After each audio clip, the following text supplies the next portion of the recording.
소망은 주 예수 그리스도인 줄 믿습니다. 우리 장례식을 통해서 정말 주님밖에 우리에게 참 소망이 없음을 깨닫게 된 줄 믿습니다. 우리 한 번 더 찬양 드리겠습니다. 288장 예수를 나의 구주 삼고 성령과 피로써 거듭나니 찬양합니다.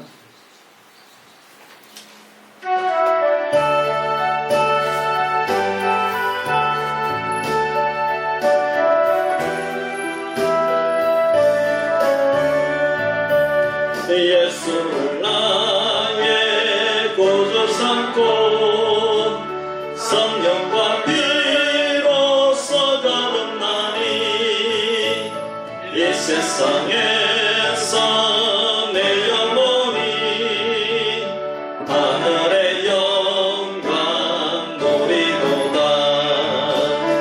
이것이 나의 간증이요 이것이 나의 찬송일세. 나 사는 동안 끊임없이 구주를 찬송하리로다. 온전히 주께 맡긴 내 영 사랑의 음성을 듣는 중에 천사를 완배하는 것과 하늘의 영광 보리로다. 이것이 나의 간증이요 이것이 나의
되신 아버지 하나님 고맙고 감사합니다. 무더운 여름철에 우리 성도님들 지켜주심을 감사합니다. 고마우신 아버지 하나님, 특별히 아버지 이번 주간에 우리 고 김삼봉 집사님, 고 김득도 집사님 장례식을 치루었습니다. 천국 환송 예배를 드렸습니다. 아버지 하나님, 육신은 흙에서 왔기 때문에 흙으로 돌아가고 그 영혼은 이미 아버지 품 안에 안기어서 영생몽당을 누리며 아버지 하나님을 찬양하며 기뻐하며 모든 눈물과 근심과 걱정을 주님께서 씻겨주신 줄 믿습니다. 아버지 하나님, 우리가 장례 예식을 통하여 아버지 우리가 배울 수 있는 것이 무엇입니까? 아버지 하나님, 결국에는 우리는 주님께로 돌아간다는 것입니다. 결국에는 심판대 앞에 선다는 것입니다. 우리는 주님 앞에 부끄러움 없이 설 수 있는 주의 백성들 되게 하여 주시옵소서. 오늘도 말씀 가운데 은혜 주실 줄 믿사오며 우리를 구원하신 예수님의 이름으로 기도하옵나이다. 아멘. 하나님 말씀 요한계시록 18장 20절에서 24절 말씀입니다. 요한계시록 18장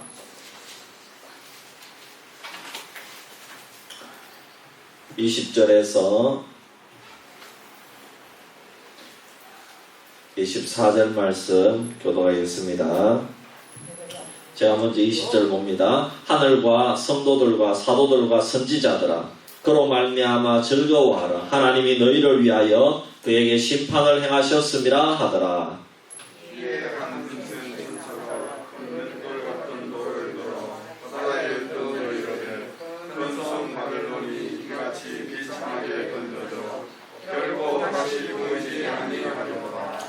또 검은 것 타는 자와 풍요하는 자와 통소 부는 자와 나팔 부는 자들의 소리가 결코 다시 내 안에서 들리지 아니하고 어떠한 세공업자든지 결코 다시 내 안에서 보이지 아니하고 또 맷돌 소리가 결코 다시 내 안에서 들리지 아니하고 결코 다시 내 안에서 미치지 아니하고 신랑과 신부의 음성이 결코 다시 내 안에서 들리지 아니하리로다.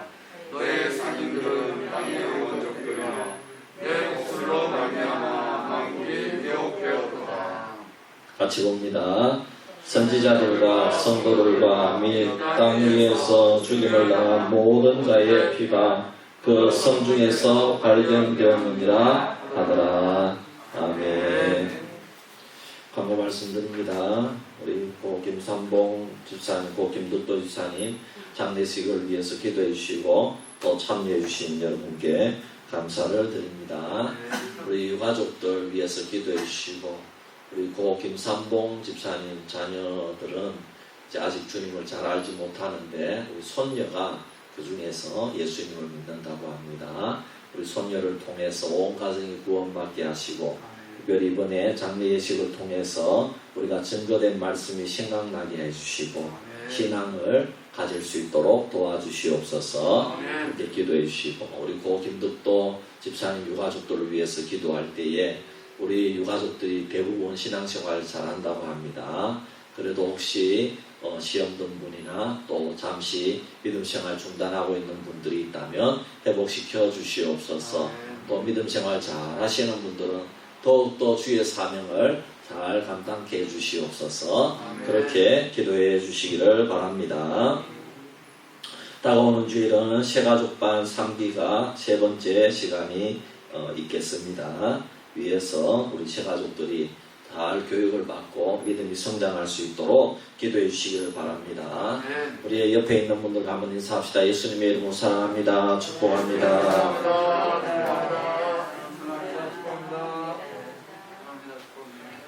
예, 감사합니다. 우리는 계속해서 요한계시록 17장과 18장에서 하나님을 대적하고 하나님을 믿는 교회를 박해하고 욕을 하고 심지어 죽이기까지 하는 큰 성 바벨론의 멸망에 대해서 살펴보고 있습니다. 바벨론은 요한 당시에는 로마 제국을 의미한다고 말씀을 드렸습니다. 그러나 현대적 의미로는 역사적인 바벨론처럼 불경건하고 불의하며 음란하고 사치를 일삼고 있는 세상적인 모든 나라를 다 의미하는 상징적인 의미라고 보면 되겠습니다. 그리고 종말론적인 의미로는 마지막에 예수님 재림하시기 직전에 교회와 하나님을 대적하는 나라의 권세들이 나타난다고 보면 되겠습니다. 우리가 지난 시간에는 바벨론의 멸망 때문에 애곡하는 세 종류의 사람에 대해서 살펴보았습니다. 오늘은 큰 성 바벨론의 멸망을 즐거워하는 사람들을 소개하고 있습니다. 20절 말씀에 보면 하늘과 성도들과 사도들과 선지자들아 그로 말미암아 즐거워하라. 하나님이 너희를 위하여 그에게 심판을 행하셨음이라 하더라 그랬습니다. 이 말씀은 하늘에서 들려오는 음성입니다. 하늘은 하나님의 보좌가 있는 곳이자 순교하거나 앞서간 믿음의 성도들이 가는 곳이 하늘이고 천국인 줄 믿습니다. 요한계시록 12장 12절에서 하늘에서 미가엘 천사장에 의해서 붉은 용이 쫓겨나고 난 뒤에 그러므로 하늘과 그 가운데 거하는 자들은 즐거워하라 이렇게 권면하고 또 즐거워하라고 명령하는 말씀이 나옵니다. 그런데 오늘 본문에서는 천국의 하늘에 거주하는 당사자들로서 바벨론의 멸망을 기뻐하게 되는 자들을 밝혀주고 있습니다. 그들은 성도들, 사도들, 그리고 선지자들이라고 말씀했습니다. 우리가 이해하기 어려운 단어는 하나도 없죠.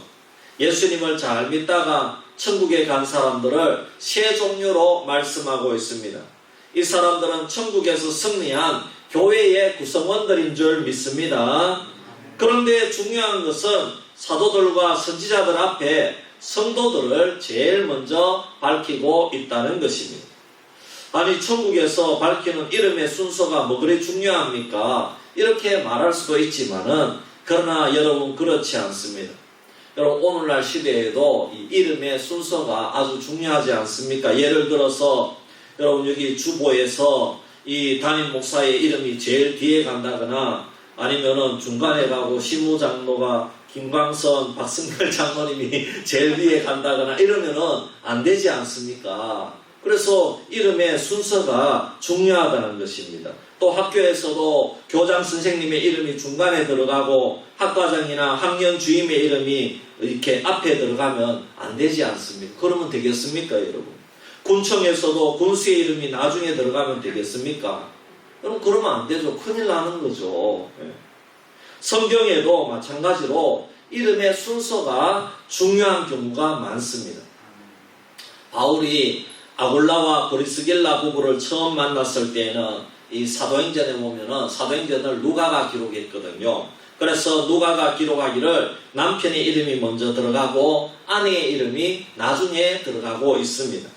그런데 나중에 바울을 도와서 고린도 교회를 섬기는 과정에서 아무래도 남편보다가 아내가 교회를 더 열심히 섬기니까 누가가 이제는 나중에 보면은 아내 이름을 앞으로 당깁니다. 그리고 이제 남편 이름을 뒤로 넣습니다. 그러니까 아내 이름을 먼저 넣고 남편 이름을 뒤에 기록을 합니다.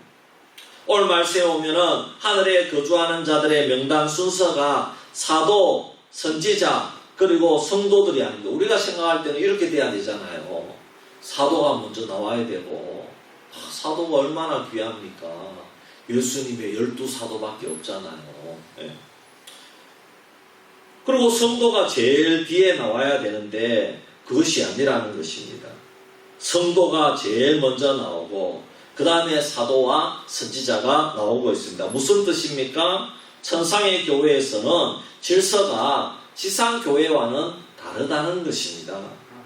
이제는 그런 직분이 필요 없이 하나님 앞에서는 모두 다 형제 자매라는 것입니다. 할렐루야. 사도나 선지자는 결국 하나님이 사랑하시는 성도들을 위해서 섬기는 자인 줄 믿습니다. 이 원리를 아는 장로, 안수집사, 목사, 선교사, 심지어 노회장, 총회장이 되어도 여러분 이 원리를 아는 자는 교만하지 않는다는 것입니다. 그래서 총신에 가면은 여러분 이 총신에 그 표가 있는데 그 표가 뭐냐 하면은 제일 먼저 성도가 되라, 신자가 되라 이 말입니다. 신자가 되라. 먼저 신자가 되라는 겁니다. 그 다음에 목회자가 되라. 신자가 먼저 돼야지 목회자가 될 수 있지. 여러분 그렇잖아요. 성도가 안 되고 목회자가 되면 그 사람은 직업으로서 목사가 된 겁니다. 그러니까 문제가 일어나는 거죠. 여러분 먼저 성도가 되어야 될 줄 믿습니다. 그리고 노회장 총회, 노회나 총회는 교회를 섬기기 위한 존재입니다. 지교회를 도와주어야 됩니다. 정치를 해서 도와주라는 것인데 정치를 해서 자기 이득만 취한다면 결국에서는 천국에서 행한 대로 갚아주는 심판이 있을 때에 그 상급의 득실을 따라서 마이너스가 될 수도 있다는 것입니다. 중요한 것은 천국에서는 직분이 없다는 것입니다. 우리 모두가 성도요 주 안에서 형제 자매인 줄 믿습니다. 어쨌든 이렇게 주 안에서 믿음 생활을 잘 하다가 천국에 간 성도들을 향해서 하늘에서 들리는 소리는 그로 말미암아 즐거워하라는 것입니다. 즉 바벨론이 멸망당한 그것을 즐거워하라는 것입니다. 그 이유가 무엇입니까? 20절 하반절 말씀에 보면 하나님이 너희를 위하여 그에게 심판을 행하셨음이라 하더라 그랬습니다. 하나님께서 교회와 성도들을 박해한 세상 나라들을 심판해 주시기 때문에 즐거워해야 된다는 것입니다. 요한계시록 6장 9절에서 11절 말씀에 오면은 순교자들이 천국의 제단 아래에서 하나님께 탄원하기를 우리의 피를 언제까지 갚아주지 않으시렵니까? 이렇게 간청한 것에 대한 응답이 바로 바벨론을 심판하고 바벨론을 멸망시킨 것이기 때문에 성도들은 기뻐하라는 것입니다. 그 기도를 그대로 하나님께서 응답해 주셨기 때문에 하나님께서 심판해 주셨기 때문에 기뻐하라는 것입니다. 좀 더 자세하게 살펴보겠습니다. 20절 하반절 이것을 원문을 그대로 직역하면 왜냐하면 하나님께서 그녀로부터 너희들의 심판을 심판하셨기 때문이다. 이런 뜻입니다. 하나님께서 너희들의 심판을 심판했다. 이것이 무슨 뜻입니까? 너희들의 심판이라는 말은 바벨론이 교회와 성도들을 심판한 것을 뜻합니다. 바벨론이 교회와 성도들을 어떻게 심판했습니까? 교회와 성도들을 핍박하고 심지어 참 사자밥이 되게 하고 정말로 성도들은 아무 죄도 없는데 예수 믿는다는 이유 하나만으로 여러분 핍박하고 참 이렇게 성도들은 그 핍박을 피해서 카타콤에 숨어 들어가서 예배를 드려야 되고 이렇게 했다는 것입니다. 그렇게 한 행위를 이제는 하나님께서 똑같이 바벨론에게 심판으로 내려준다는 것입니다. 여러분 생각해 보십시오. 예수님을 믿는다는 이유로 로마나 여러 세상 나라는 하나님의 백성들을 정죄하고 죽이기도 했습니다. 바로 그렇게 했던 심판을 바벨론에게 로마 제국에게 똑같이 갚아주겠다는 것입니다. 죄인은 성도와 교회가 아니라 바로 바벨론이 되는 것입니다. 완전히 역전당하는 것입니다. 마치 모르드게를 매달려고 세웠던 모르드게와 유대인들을 매달려고 세웠던 장대에 하만이 매달려 죽게 되는 것과 같이 역전의 드라마를 마지막 심판 때에 하나님께서 보여주시겠다는 말씀인 것입니다. 그러므로 마지막 심판 때에 바벨론의 멸망을 우리는 기뻐하고 즐거워하게 된다는 것입니다. 그렇게 기뻐하고 즐거워하게 되는 것은 하나님께서 우리를 위해서 바벨론을 심판해 주셨다는 것입니다. 얼마나 우리가 기뻐하고 즐거워해야 되겠습니까? 하나님께서 우리의 원한을 하나님께서 대신 갚아주신 줄 믿습니다. 하나님께서 바벨론에게 멸망으로 심판을 해야지 하나님의 공의로우신 성품이 드러나게 되고 또한 하나님께서 자기 백성들을 사랑하신다는 사랑이 증명이 되기 때문에 우리는 더욱더 기뻐하고 즐거워하게 되는 줄 믿습니다. 이제 우리는 바벨론의 멸망의 참상을 볼 수 있습니다. 바다에 떨어진 맷돌과 같다는 것입니다. 비슷한 구절이 예레미야서 51장에도 나오고 있습니다. 예레미야서에는 맷돌이 아니고 그냥 돌이라고 나옵니다.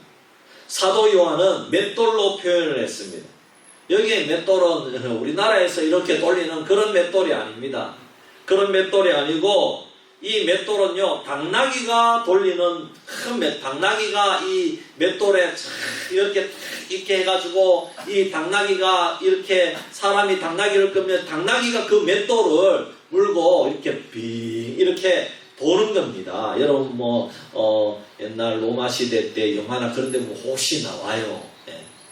또 예수님 영화나 이런 걸 보면은 간혹 나와요. 이 맷돌은요, 직경이 1.5m나 되고 두께가 30cm 정도 되는 어마어마한 1.5m니까요. 이거보다 더 크잖아요. 예. 그러니까 어마어마한 맷돌입니다. 이런 맷돌을 바다에 툭 던지면은 물속에 가라앉아서 아무런 표시도 나지 않습니다. 그래서 하반절에 기록한 대로 다시 보이지 않게 된다는 것입니다. 그리고 비참하게 던져졌다고 표현합니다. 이것은 갑작스럽고 완벽하게 던져졌다는 것입니다. 그렇게 한때 세계를 지배했던 바벨론 제국, 즉 로마 제국이 흔적도 없이 사라진다는 것입니다. 그래서 여러분, 우리가 바벨론의 역사나 로마 제국의 역사를 살펴보기 위해서 그 유적지에 가면은 황량합니다. 로마에 이렇게 가서 보면은 우상신전에 기둥만 몇 개 남아 있습니다. 콜로세움 원형 경기장이 폐허가 되어 있습니다. 겨우 흔적만 볼 수 있습니다. 그래서 22절, 23절 말씀에 오면 반복해서 나오는 구절이 결코 다시는 보이지 아니하리라, 철저한 멸망을 강조하는 구절이 되는 것입니다. 그러면 도대체 무엇이 다시 결코 볼 수 없는 멸망을 당하는지 살펴보겠습니다. 첫째로 22절 말씀에 오면 또 검은 옷 하는 자와 풍요하는 자와 통소 부는 자와 나팔 부는 자들의 소리가 결코 내 안에서 들리지 아니하고, 여러분, 우리 인생을 아름답게 하고 우리 인생이 힘들 때에 우리를 위로하고 힘을 주는 것이 뭐냐 하면 음악입니다. 음악. 그럼 우리가 우리 교회가 아주 유명한 찬양대는 아니지 않습니까? 근데 찬양대만 없으니까 뭔가 주일 예배가 좀 부족하게 느껴지고 그렇지 않습니까? 찬양대가 우리를 대표해서 찬양하는 게 비록 부족하지만은 참 이렇게 큰 교회 이렇게 찬양대보다는 실력도 떨어진다 할지라도 우리 몇 분이 앉아서 찬양하는 노래가 참 우리에게 기쁨을 주고 할렐루야. 이 찬양으로 하나님께 영광 올릴 때에 하나님께서 우리에게도 즐거움과 기쁨을 주시는 줄 믿습니다. 여러분, 이 세상에서도 마찬가지입니다. 음악이 세상 사람들에게 위로를 주는 겁니다. 세상 사람들은 여러분 트로트 부르면서 위로를 얻잖아요. 그러니까 여기에 이렇게 노래방에 와가지고 참 술 한잔 이렇게 하면서 노래를 부르면서 잠시 즐거움을 가지고 참 우리가 살아가는 인생의 어려움을 잊어보려고 한다는 겁니다. 뭐로? 음악으로. 음악이 없으면요, 상막합니다. 음악이 없으면 또 음악이 없는 데가 없잖아요. 우리가 다 음악이 없으면 TV만 틀어도 음악이 나오고, 식당에 가도 음악이 나오고, 영화관에 가도 음악이 나오고, 쇼핑을 가도 음악이 나옵니다. 쇼핑을 가면 신나는 음악을 틀어준다고 합니다. 그래야 기분이 좋아서 막 이것도 사고 저것도 사고 막 이렇게 하기 때문에 사람의 마음을 즐겁게 해주려고 이렇게 신나는 음악을 틀어준다고 합니다. 즐거워야 이것도 사고 저것도 사고 막 사거든요. 네, 그렇잖아요. 근데 쇼핑센터 갔는데 쭉 처진 음악 틀어주면 사고 싶은 마음도 없어지지 않겠습니까, 여러분? 음악이 그만큼 중요한데 이 바벨론의 멸망으로 말미암아 이제 음악이 사라지게 한다는, 이것만 해도 끔찍하다는 겁니다. 음악이 사라진다고 생각해 보십시오. 황량합니다. 음악이 사라지고 까마귀 소리만 난다. 이 생각해 보십시오. 예? 여러분 우리 학생들이 참 힘들게 고3 애들이 공부를 하잖아요. 공부하는데 어떻게 뭐로 이겨내요? 다 귀에 보면 뭘 꽂고 있어. 예? 뭐로 이겨내는 가수들의 음악을 들으면서 공부를 하는 거예요. 이야, 그 음악을 들으면서 힘을 얻는다고요. 우리 애들도 막 엑소를 좋아하고 우리 애들도 뭐 자기 좋아하는 가수들 노래를 들으면서 이야 공부를 하는데 그거 뭐 시끄러운 음악인데 공부되라 하면 아 이걸 들어야 된다고 그러면서 이 음악이 중요한 겁니다. 또 둘째로는 22절 하반절에 보면 세공업자든지 결코 다시 내 안에서 보이지 아니하고, 세공업자를 헬라어로 테크니테스 이렇게 말하는데 여기서 영어 단어 테크니션이라는 단어가 나왔는데 기술자라는 말입니다. 기술자. 바벨론의 기술자가 사라진다는 것은 경제가 망한다는 것이죠. 그래서 이번에 참 문재인 정부가 이 원전을 없애려 했다가 여러분 원전을 없애면은 기술자들이 다 사라진대요. 이 원전 지금 원전 기술이 세계에서 수출할 수 있는 나라가 우리나라하고 다른데 한 군데 정도밖에 남은 데가 없대요. 이것은 너무나도 귀중한 기술인데 만일에 원전을 포기하면 이 기술이 다 사장이 된다고 합니다. 그러면은 앞으로 돌이킬 수가 없게 된다는 것입니다. 우리가 이 원전을 수출도 할 수 없고 또 앞으로 우리나라에 참 너무나도 이번에도 전기가 모자라서 원전을 다시 가동하게 됐고 이제 다시 이번 정부가 한 발짝 뒤로 물러서서 이제는 다시 이제 하는 쪽으로 그런 뉘앙스가 있더라고요. 앞으로 어떻게 될지 모르지만 기술자들이 그렇게 중요한 거예요. 기술자들이 사라진다는 것은 경제가 망한다는 것입니다. 실제로 22절 하반절에 보면은 또 맷돌 소리가 결코 다시 내 안에서 들리지 아니하고 그랬습니다.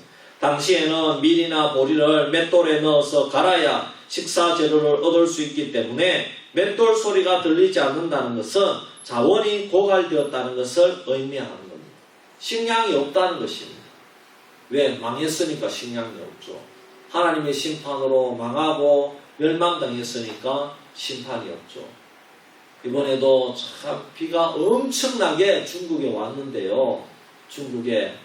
그런데 그런 엄청난 재앙을 맞이하면은 여러분 어떻게 식량이 있겠어요?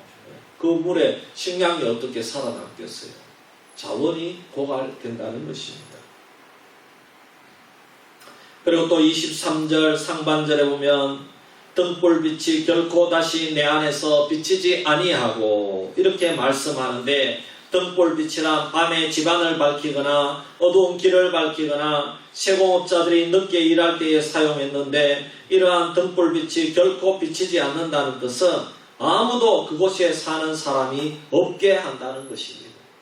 여러분 우리도 이 수비지역에 이제 참 이렇게 동네마다 골짜기마다 수비면에 많은 동네들 있잖아요. 오기도 있고 본신도 있고 수아도 있고 신암도 있고 오무도 있고 있는데 가다가도 예전에 저기 집에 불이 있었는데 이제는 빈 집에 불이 없어요. 덕불이 없어요. 왜 없습니까? 다 거기는 돌아가셨다는 겁니다. 그리고 거기에 살던 사람이 떠났다는 겁니다. 없으니까 그 집에 어떻게 됩니까? 그 집에 불이 솟아나고 여기 수비면인데도 여기에 경찰서 옆에 보니까 그 집자리가 크더라고요. 경찰서 옆에 바로 보면은 거기에 아주 그 배나무도 하나 있고 그 아주 명당 이게 면교 딱 들어오는 입구잖아요. 근데 거기가 완전히 폐가가 다 돼버렸더라고요. 매일 우리 하율이 데리고 산책을 하지 않습니까? 거기 지날 때마다 요건 누가 사가지고 좀 이렇게 새로 짓든지 여기는 들어오는 초입인데 너무너무 좋은데 그런 생각이 들더라고요. 여기 불난데하고 우리 교회 있고 여기 불난데하고 근데 보십시오. 사람이 없으니까 이렇게 돼버렸단 말이에요. 저 불탕 그대로 저렇게 등풀이 없잖아요. 저기 풀이 다 자라나가지고 완전히 폐허가 되어버렸잖아요. 왜 그렇습니까? 멸망당했기 때문에 그렇다. 얼마 전에 서울에서 조선시대 왕궁에서 사용하던 공중 화장실이 발견이 되었는데 그때 당시 화장실 시설이 너무나도 놀랍다는 것입니다. 현대의 화장실하고 구조가 비슷하다는 것입니다. 그런데 그 역사적인 시설이 다 죽어버리고 이제 발견되어서 우리가 이제 알 수가 있다는 것입니다. 아무리 좋은 시설도 그 시대가 죽어버리고 사람이 떠나니까 등불이 비추지 않는다는 것입니다. 역시 23절 말씀에 신랑과 신부의 음성이 결코 다시 내 안에서 들리지 아니하리로다 그랬습니다. 신랑과 신부의 음성은 기쁨과 즐거움과 행복을 의미합니다. 신랑과 신부는 인생의 최고의 절정기를 의미합니다. 제일 행복할 때지 않습니까? 그런데 그 기쁨의 소리가 안 들린다는 것입니다. 이것은 인생의 기쁨이 끝났다는 것입니다. 하나님께서 심판하시면 이 땅에서 누리던 기쁨과 즐거움이 사라져버리고 애곡이나 탄식의 목소리만 가득하게 된다는 것입니다. 이상으로 우리는 큰 성 바벨론이 하나님의 심판을 받게 되면 얼마나 황폐하고 적망하게 될 것인지 살펴보았습니다. 온갖 사치와 오락과 탐스러운 과일들로 가득하고 흥청망청되던 이 세상이 하나님의 심판으로 이 모든 분복들을 완전히 그리고 갑작스럽게 멸망으로 심판으로 빼앗기게 된다는 것입니다.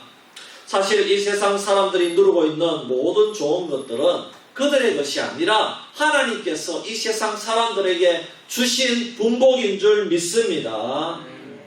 왜 주셨어요? 일반 은총으로 주신 것입니다. 이 놀라운 기쁨들을 주신 것입니다.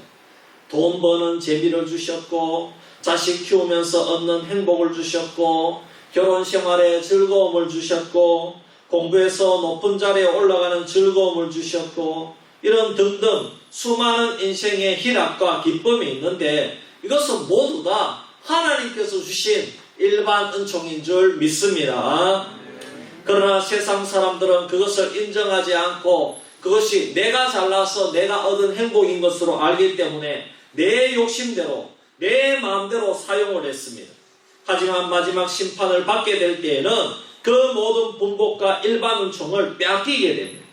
그래서 살만한 세상이라고 생각했지만은 이제 지옥에 들어가면 결코 다시는 그런 것들을 하나도 누리지 못하고 영원한 심판 가운데 처해지는 것입니다.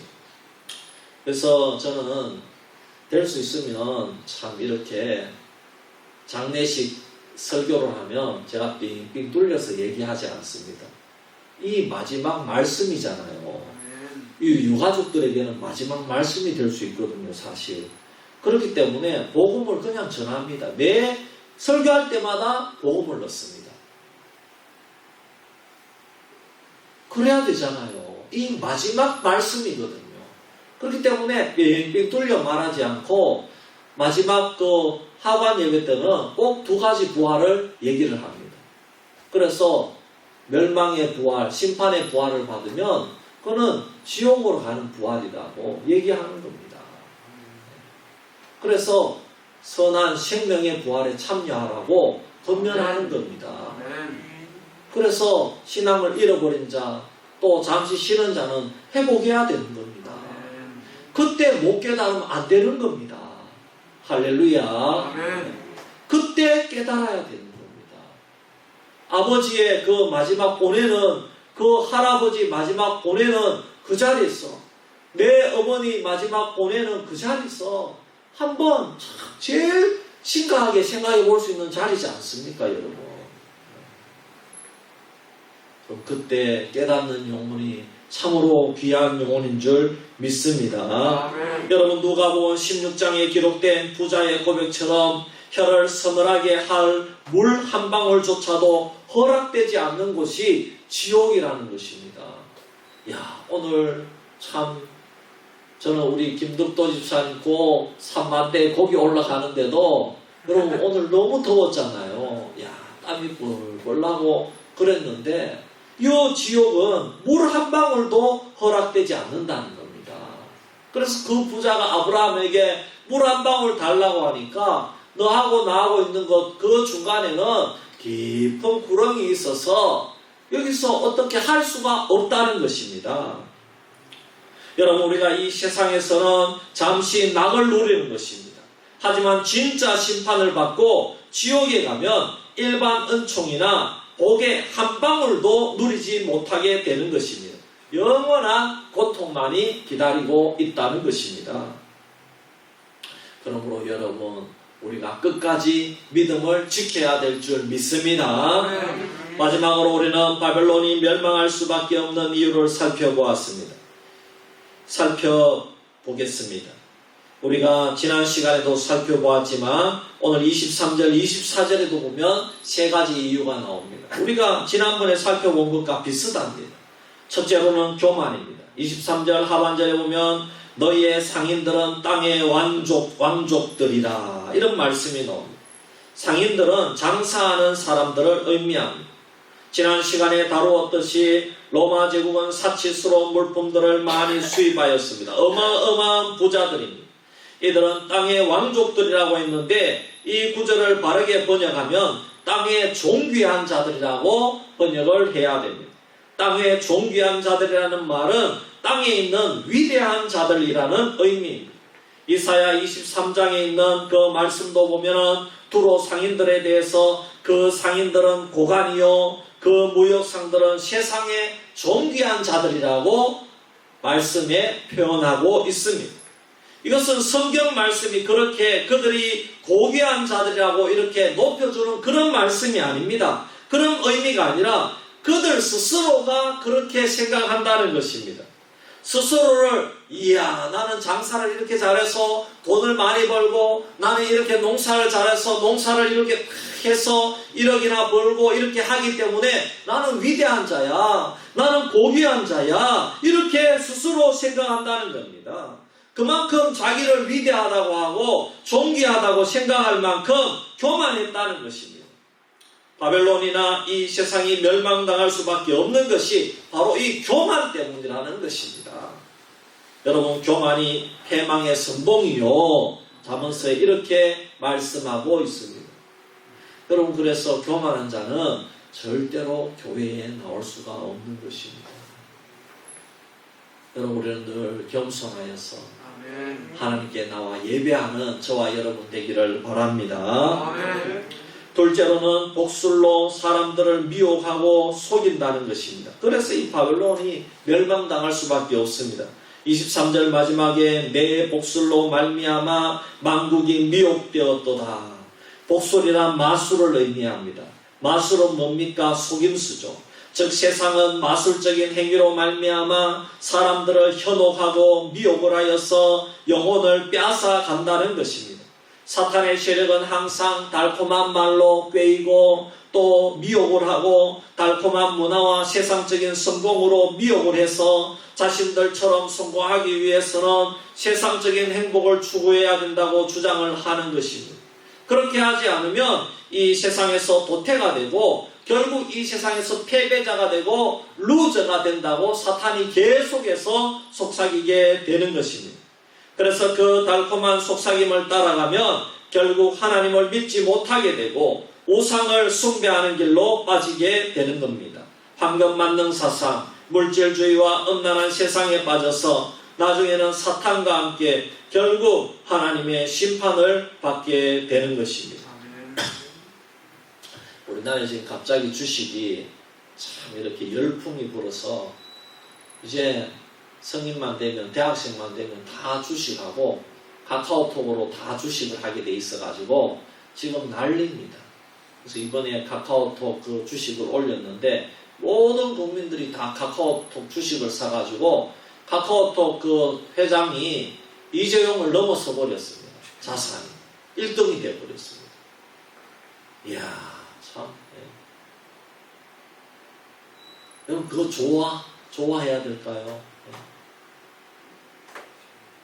여러분 우리가 참 그만큼 이 세상 사람들이 참 이 불로소득을 기뻐하고 이 참 정상적인 투자가 아니라 어떻게 해서 이렇게 해서 돈이 있는 거를 투자를 해서 또 그 주식이 이 주식이요 사람들이 많이 투자를 하면 주식이 또 싹 올라갑니다. 네.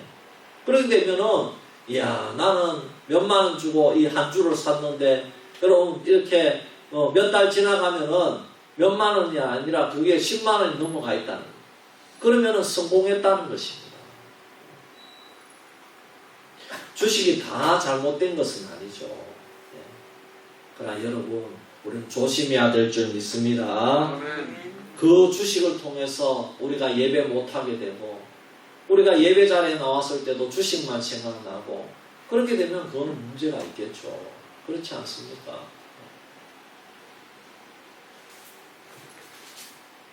여러분 우리는 이 세상의 황금만능사상 물질주의와 엄난한 세상에 빠져서 나중에는 결국에는 사탄과 함께 하나님의 심판을 받는 그러한 일이 없어야 되겠습니다. 아멘. 그리고 마지막으로는 이 교회와 성도들을 핍박한 것이 바벨론이 멸망당한 이유입니다. 24절에 보면 선지자들과 성도들과 및 땅 위에서 죽임을 당한 모든 자의 피가 그 성중에서 발견되었느니라 하더라 그랬습니다. 멸망당한 바벨론에서 순교자들의 피가 발견되었다는 것은 바로 이들을 핍박한 것이 그 이유라는 것입니다. 여러분 우리가 바벨론을 단순한 어떤 도시 혹은 나라라고 특정할 수 없다고 한 이유가 여기에 나옵니다. 마지막 때에 바벨론을 중국 공산주의 아니면 이슬람 세력 어떤 하나의 유럽 연합 이런 한 세력으로 특정할 수 없다는 겁니다. 그냥 교회와 성도들을 핍박하는 모든 권세자들, 나라들 혹은 세속주의와 황금 만능 사상과 이단과 사이비와 이슬람, 유대교 세력들 등 이렇게 포괄해서 해석하는 것이 정확하다는 이유가 여기 24절 말씀에 나온다는 것입니다. 한 도시에서 모든 성도들의 피가 흘려지는 것은 불가능하기 때문입니다. 그렇잖아요. 그리고 한 시대에서 모든 성도들의 피가 흘려지는 것도 불가능하기 때문입니다. 요한계시록 11장 8절에도 말세의 교회를 상징하는 두 증인이 죽임을 당한 장소에 대해서 이렇게 말씀했습니다. 그들의 시체가 큰 성 길에 있으리니 그 성은 영적으로 하면 소돔이라고도 하고 애굽이라고도 하니 곧 그들의 주께서 십자가에 못 박히신 곳이라 그랬습니다. 무슨 뜻입니까? 이 세상 나라가 멸망당하는 이유는 하나님의 백성들을 박해하고 죽였기 때문이라는 것입니다. 세상이 성도들을 박해하는 것이 곧 성도들의 하나님을 박해하는 것이요 하나님의 영광의 눈에서 벗어나고 하나님의 분노를 촉범하는 이 어리석은 일이 된다는 말씀입니다. 사랑하는 성도 여러분, 우리는 요한계시록 17장 18장을 통해서 큰 성 바벨론의 멸망에 대해서 살펴보았습니다. 바벨론은 한 시대 혹은 한 도시를 의미하지 않습니다. 사도 요한 시대에는 로마 제국이었지만 오늘날에는 바벨론적인 속성을 가진 모든 나라와 문화를 의미합니다. 그러므로 큰 성 바벨론은 우리 시대에는 대한민국에도 있고 중국에도 있으며 기독교 국가인 미국에도 존재하는 것입니다. 그리고 이 바벨론 성의 결과는 멸망입니다. 스스로 존귀하고 위대한 자라고 교만했기 때문입니다. 마술적인 것으로 사람들을 미혹하여 속였기 때문입니다. 그리고 교회를 핍박했기 때문입니다. 우리 수비교회 성도들은 늘 겸손히 주의 사명을 붙들고 천국을 소망하며 주님의 재림을 기다리는 성도가 되기를 주의 이름으로 축복합니다. 우리 찬송 하나 부르고 기도하겠습니다. 268장입니다.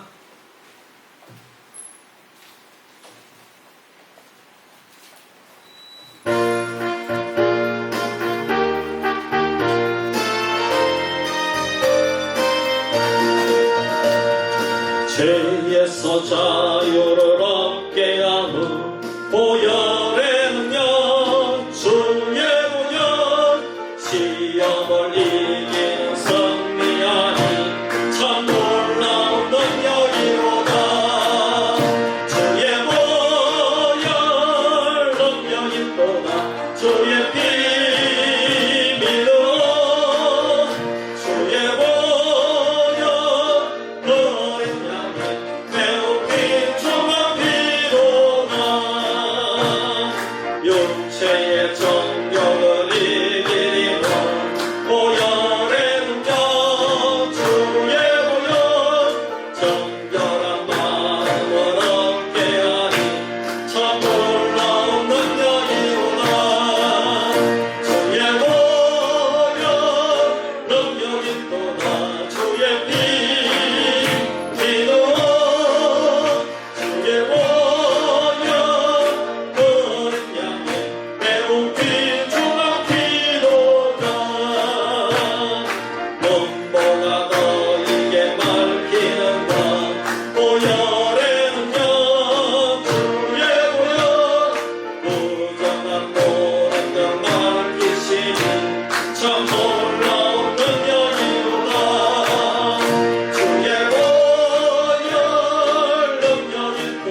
먼저 말씀을 생각하면서 기도합시다. 오늘도 바빌론의 멸망에 대해서 살펴보았습니다. 주님, 나와 내 가정은 마지막 때에 스스로 교만하지 않게 하시고 마술적인 쾌락과 속임수에 속지 않게 하여 주시옵소서. 내가 교회에 이런 이름을 늘 생각하고 욕을 들을지언정 교회를 비난하고 핍박하는 일에 가까이지 않게 하여 주시옵소서. 우리 이런 제목으로 우리 한번 앞심해서 기도합니다. 할렐루야. 아버지 하나님, 은혜와 사랑 감사합니다. 고마우신 아버지 하나님, 오늘도 바벨론의 멸망에 대해서 우리가 귀한 주의 말씀을 아버지 상고하였습니다. 아버지 하나님, 바벨론이 멸망당하는 이유가 어디에 있습니까? 아버지 스스로 교만하여서 자기 자신을 위대한 자라고 존귀한 자라고 그렇게 아버지 하나님 돈 좀 벌었다고 조금 세상적으로 성공했다고 세상적으로 조금 전문가가 되었다고 하나님을 멸시하는 길로 나아갔을 때 그 바벨론은 아버지 멸망당할 수밖에 없었습니다. 또 마술적인 쾌락과 속임수로 많은 사람들을 미혹하고 있는 것이 오늘 이 현대의 바벨론입니다. 아버지 세상 성공으로 미혹합니다. 물질로 미혹합니다. 음란함으로 미혹을 합니다. 아버지 하나님, 뭔가 잘 되는 것으로 조금만 더 하면 잘 될 수 있다. 아버지 조금만 노력하면 잘 될 수 있다. 그래서 세상에 빠지게 하여서 아버지 성공할 수 있는 그러한 미혹을 던져주고 미끼를 던져주고 아버지 그렇지만 거기를 성공을 하고 또 성공을 하면 다음 단계가 있고 또 넘어가게 되고 아버지 그래서 이 세상 끝이 없는 그런 속임수에 아버지는 빠져들게 되는 것을 알지 못하고 많은 사람들이 미혹의 길로 가지 않습니까? 아버지 하나님, 우리는 아버지 돈 버는 것보다 더 중요한 것이 하나님을 섬기는 것임을 깨닫게 하여 주시옵소서. 아버지 하나님, 농사 짓는 것과 더 중요한 것이 아버지 하나님을 예배하고 아버지 하나님을 섬기는 것임을 깨닫게 하여 주시옵소서. 아버지, 우리가 교회에 이런 힘을 늘 생각하고 우리가 욕을 들을지언정 핍박을 당할지언정 아버지 우리가 교회를 마음대로 생각하고 아버지 하나님 교회를 마음대로 말하는 그러한 일이 없도록 아버지 하나님 우리를 붙들어 주시고 늘 겸손한 마음으로 주님을 섬길 수 있는 거룩한 주의 식구가 되어서 아버지 주님 재림할 때를 기다리며 소망하는 주의 백성들 우리 수비교회 모든 성도님들이 되게 하여 주시옵소서. 주님 믿습니다. 이어서 여러분 나라 민족을 위해서 기도합시다. 코로나 백신이 많이 부족한 가운데 있습니다. 하루속히 우리가 차례대로 이 백신이 어서속히 보급이 되어서 이 코로나가 참 지금 1700명, 1800명, 1600명 계속해서 나오고 있는데 하나님 이것을 이길 수 있도록 도와주시옵소서. 북한의 핵 문제와 평화 통일에 나를 앞당겨 주시고 북한의 적화야욕을 무너뜨려 주시고 북한의 공산주의를 무너뜨려 주시옵소서. 기도하고 우리나라가 이제 내년 대선을 준비하는 가운데 있습니다. 하나님의 나라에 다음 선한 지도자가 나올 수 있도록 도와주시고 그 과정 가운데 하나님 정말 정정당당하게 또 아버지 하나님 깨끗한 그러한 정치 풍토가 조성이 되어서 아름다운 지도자가 나올 수 있도록 도와달라고 우리 이런 제목으로 우리 한번 합심해서 기도하겠습니다. 살아계신 아버지 하나님 고맙고 감사합니다. 나라 민족을 위해서 기도합니다. 아버지 하나님 코로나19로 말미암아 이 나라에서 참으로 아버지 계속해서 힘들고 어려운 분들이 많이 있습니다. 의사 선생님들과 간호사들을 주님 붙들어 주시고 아버지 하나님 참 그 일선에서 지금도 병상이 부족해지고 있다고 합니다. 아버지 하나님 도와주시옵소서. 이 일로 인해서 아버지 하나님 의료 공백이 생기지 않도록 도와주시고 아버지 하나님 우리 국민들을 잘 섬기는 이 의료 체계가 무너지지 않도록 도와주시고 의사를 붙들어주시고 일선에서 아버지가 정말 땀 흘려 아버지 그 방호복을 입고 이 무더위에서 고생하는 아버지 의료인들을 주님 붙들어주시고 아버지 인도하여 주시옵소서. 그러신 아버지 하나님 기도합니다. 아버지 하나님 저 북한의 공산 정권을 무너뜨려 주시옵소서. 인권을 압박하고 아버지 가족들도 아버지 하나님 정말 한순간에 맺혀버리는 아버지 하나님 어떻게 그런 악한 정권이 아직까지도 저 북한을 자지우지 않는가. 그러나 하나님의 때가 되면 반드시 심판의 날이 앞당겨지고 아버지 그 때가 임하리라 저희들은 믿습니다.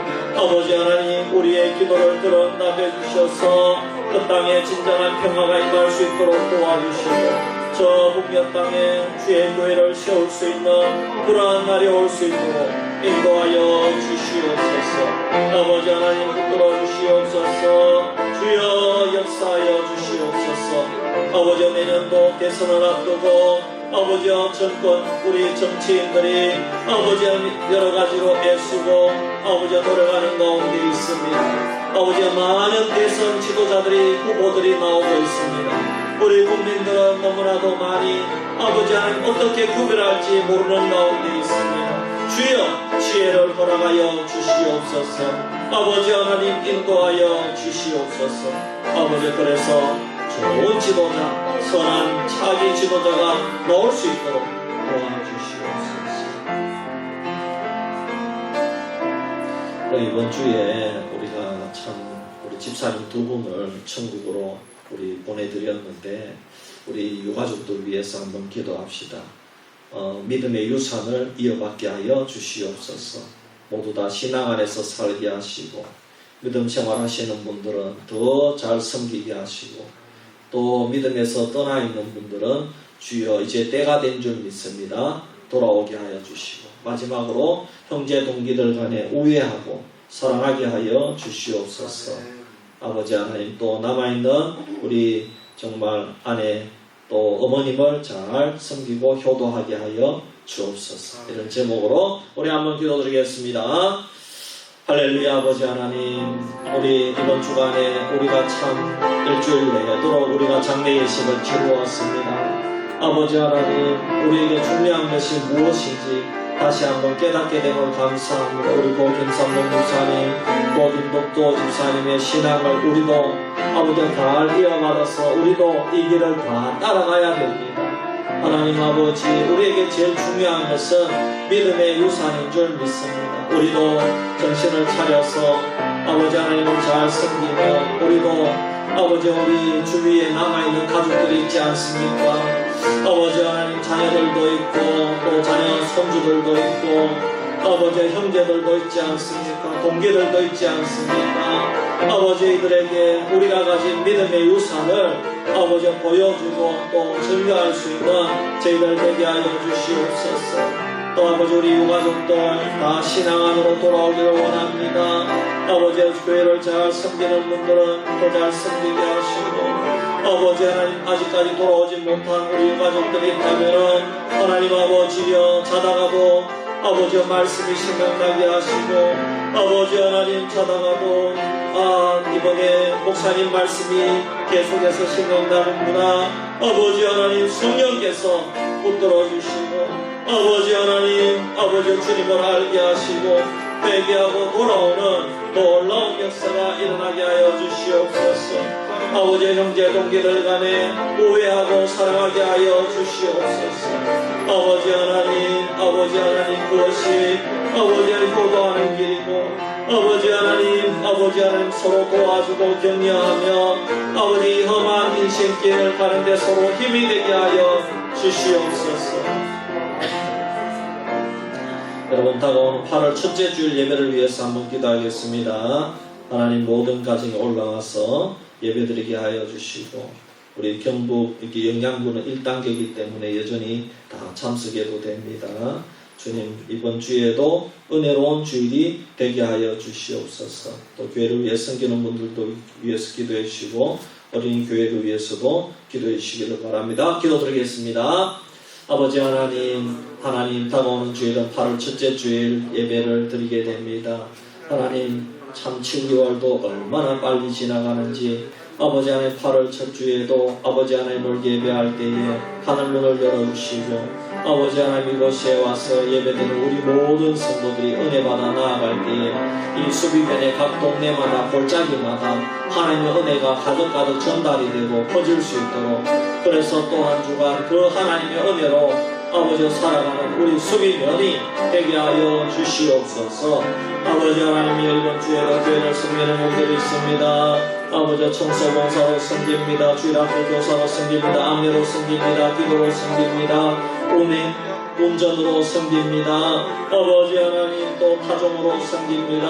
아버지 하나님 주여 아버지 이 섬김이 헛되지 않게 도와주시고 주님께서 다 갚아주시옵소서. 아버지 우리 어린이교회도 주님 붙들어 주시옵소서. 우리 어린이교회에 새로운 아이들이 있습니다. 아버지 하나님 맞습니다. 그 다둥이 가정을 붙들어 주시고 또 아버지 기존에 나오는 아이들도 주님께서 붙들어 주셔서 신앙이 자라나게 하시고 예배를 통하여 아버지 하나님 말씀이 아버지 그 말씀의 씨앗이 30배, 60배, 100배의 결실을 맺을 수 있도록 주여 인도하여 주시옵소서. 아버지 하나님 인도하여 주시옵소서. 여러분 마지막으로 연약한 성도님들 위해서 기도합시다. 입원한 성도님들 또 시설에 또 요양원에 있는 성도님들, 자녀들 댁에 있는 성도님들, 새가족들, 또 불신 남편을 위해 기도하는 성도님들, 장기 결석자를 위해서 우리 한번 우리 연약한 성도님들을 위해서 기도하고 자유롭게 기도하고 우리 돌아가도록 하겠습니다. 기도합니다. 할렐루야. 아버지 하나님 은혜와 사랑 감사합니다. 우리 교회 연약한 성도님들이 많이 있습니다. 이번 주에 2번 천국에 가셨습니다. 하지만 지금도 병원에 누워있는 분들도 있고 암투병 생활하시는 분들도 있습니다.